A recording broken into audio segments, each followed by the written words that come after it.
एक भक्त था हमारा सेवक, तो उसने नाम लिया और वो हमारी रिश्तेदारी में भी पड़ा है। तो वो उसने नाम ले लिया, तो उसका भाई जो है शराबी एक नंबर का। क्योंकि ये शराबी जो होते हैं ना, ये आदमी बहुत कम मिल पावे। वैसे शराब उतरे पाछे तो बहुत अच्छे बतलाते हैं, शराब पिए पाछे फिर ये किसी के काबू के नहीं होते। तो पहले गांव गांव में सत्संग करने पाठ करने जाते थे।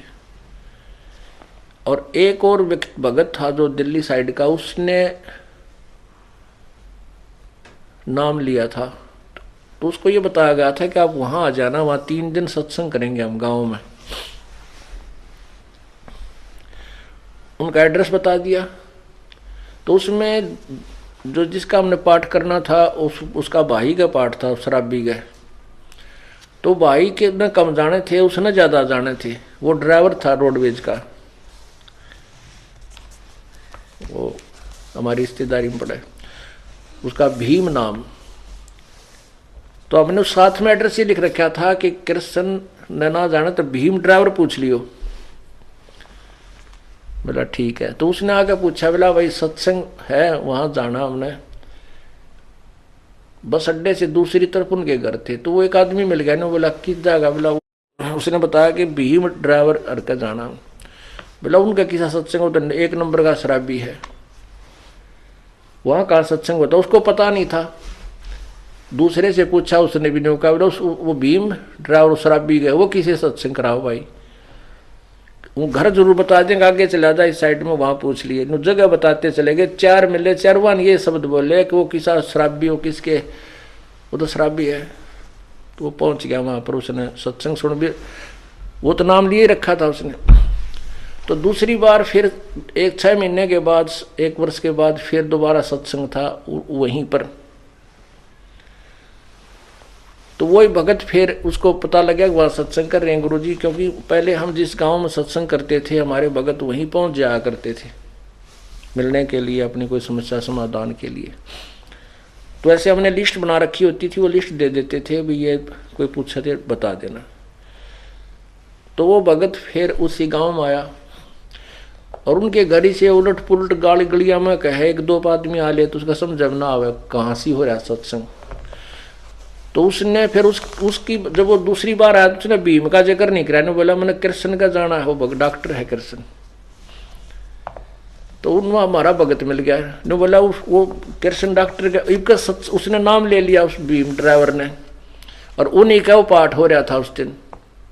तो वो भगत मिल गया हमारा कोई, उसको कहने लगा किसका जाना? कृष्ण का जाना। वो भीम का नाम ना ले, शराबी कहेंगे उसने। तो उन्होंने बोला वो कृष्ण का ना होता हो तो भीम भगत जी का पाठ होने लग रहा है, भीम भगत जी का पाठ हुआ है। उसने सोचा ये गलत समझ रहा है। मैंने बोला भाई मन न कृष्ण का जाना, भीम भगत जी कोई और होगा। उसने सोचा शराबी का करते भगत जी कैसे बोल रहा है इसको। दूसरे से पूछा, दूसरे बताया, बोला भाई हाँ भाई भीम का ही पाठ हो रहा है। उसने नाम ले लिया, शराब शुरू छोड़ दी। कहने का भाव दास का ये है कि पहले तो शराबी को था और अब भीम भगत जी नाम से प्रसिद्ध हो गया।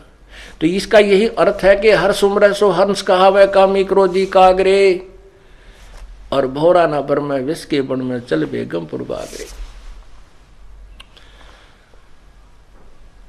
कहने का भाव यह है कि यह संसार एक विषय विकारों का वन है,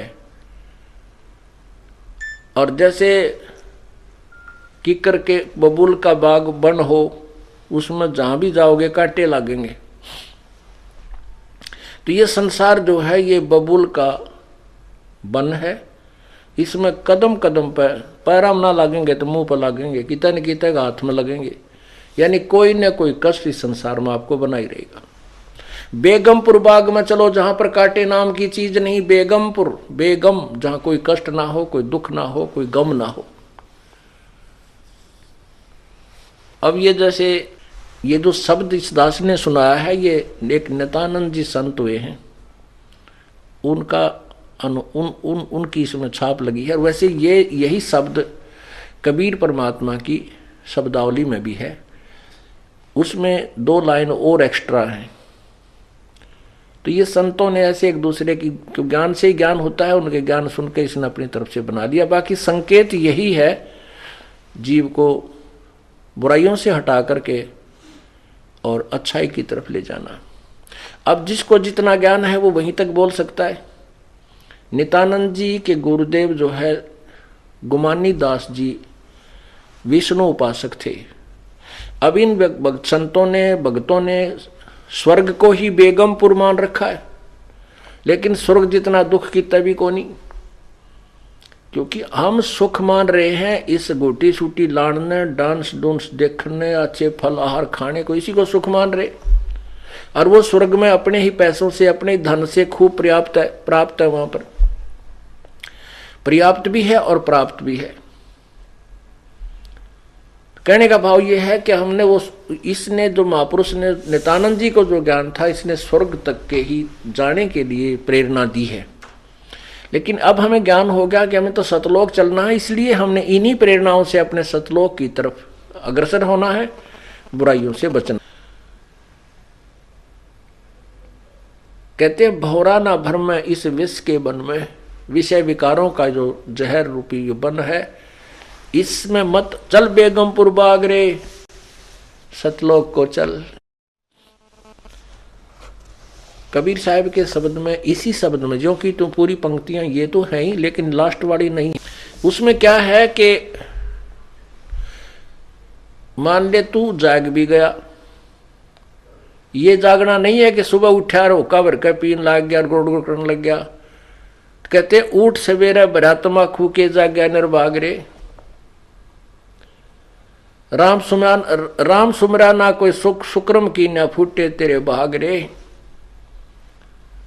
अब सोता उठते हुक्का भर के बैठ गया, पता के जाग गया तू, इस तरह पड़ा रहे तो ठीक सही, एक पाप और शुरू कर दिया। हुक्के में कितना पाप है। सो नारी जारी करे सुरापान 100 बार, एक चलम हुक्का भरे वो डूबे काली धार। एक हुक्का का मीन तम्बाकू से है। तम्बाकू चाहे सिगरेट में पियो, चाहे बीड़ी में, चाहे हुक्के में, चाहे सूंघ लो या खावे, सारा ही दोष है। एक भक्त दुकान कर रखी थी एक ने, और वो एक भक्त जो है सिगरेट पीता जा, बूढ़ा आदमी, नाम लिया था उसने, 1 से 1 वर्ष हो गया था। और दूसरे भगत का लड़का बोला ताऊ तू सिगरेट पीवे, गुरुजी ने मना कर रखा, भाई तेरा तो नाम टूट गया। ने बोला ना बेटा, नो के नाम टूटा है। ता बोला गुरुजी अंदर ओका पीन तो मना कर रखा है, सिगरेट थोड़े नट्टे थे। तो जिसने बकवाद करनी है, जिसने मर्यादा नहीं निभानी है, वो अपने कोई सिस्टम तैयार रखे। तो लड़के ने मिलकर उसको कहा ताऊ तुम तो नाश कर दिया अपनी भक्ति का, तम्बाकू तो है ही, चाहे सिगरेट में पी ले, जहर न चाहे गिलास में पी ले, चाहे किसी कटोरी में गाली के पी ले, तो जहर है। तो क्या बताते हैं,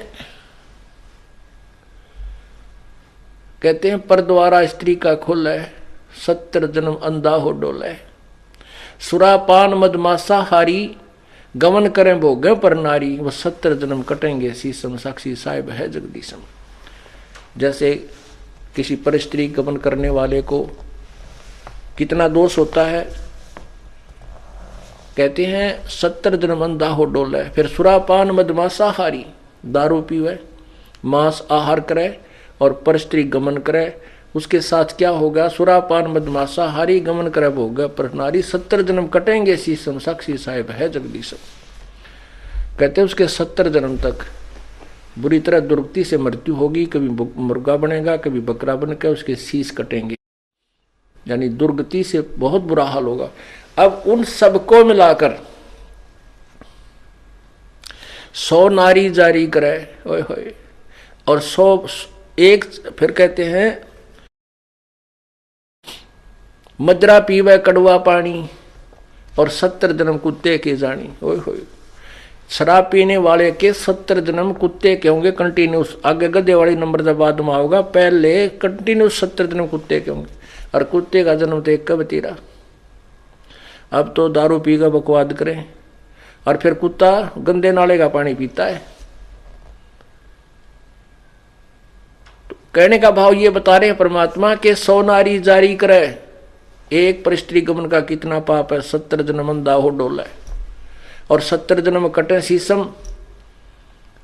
और कहते ऐसे ऐसे 100 कुकर्म कर ले, 100 पाप, 100 नारी जारी करे सुरापान 100 बार, एक बार शराब पीने तक कितनी हानि बताई, मदरा पीवे कड़वा पानी, 70 जन्म कुत्ते के जाने।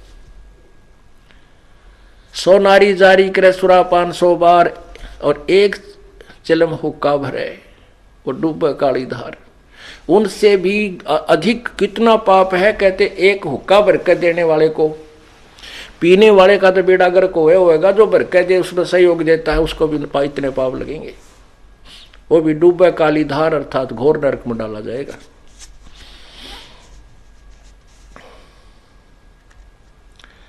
तम्बाकू कितना हानि करता है, क्यों इतना दोषी बताया, इसमें इतना दोष क्यों है। एक हुक्का पीने वाला या सिगरेट पीने वाला, बीड़ी पीने वाला हुक्का पीवे, धुआं छोड़े, वो धुआं सारे घर में घूमे, वो नवजात बालक छोटे छोटे वह सो रहे हैं, उनमें भी धुआं, श्वास से उसकी बदबू जावे धुएं की, यानी पूरे परिवार के नाक में दम रखे और फिर वातावरण दूषित करे। ओके की धुआं का जब छोड़ते हैं उसमें ना जाने कितने इस वायुमंडल में छोटे छोटे जीवाणु होते हैं, वो अंधे होकर नीचे गिरते हैं धुएं के इस इफेक्ट तक, और पैरों तला करके मरते हैं। वो एक घूंट मारने से उसको कितनी जीव हिंसा कर दी, यानी कितना धुएं से कितना हानि कर दी, वो पाप उस तम्बाकू प्रयोग करने वाले के बैड अकाउंट में जाते हैं। और फिर हमारे परमात्मा ने ये मनुष्य शरीर दिया है परमात्मा पाने के लिए। इसमें ये ईड़ा, ये पिंगला, ईड़ा और पिंगला ये 2 नाड़ी बताई जाती हैं अंदर शरीर में, और इनके बीच में मध्य में जाकर के एक सुषुम्ना नाड़ी है जिसकी सुई की नोक टेक है, ऐसा सुराख है जो भक्ति के प्रभाव से ये अपने आप लड्डर की तरह हवा भर के वो खुल जाता है, और फिर उसमें से आत्मा अंदर जाकर के फिर नीचे मूल कमल से प्रारंभ होती है।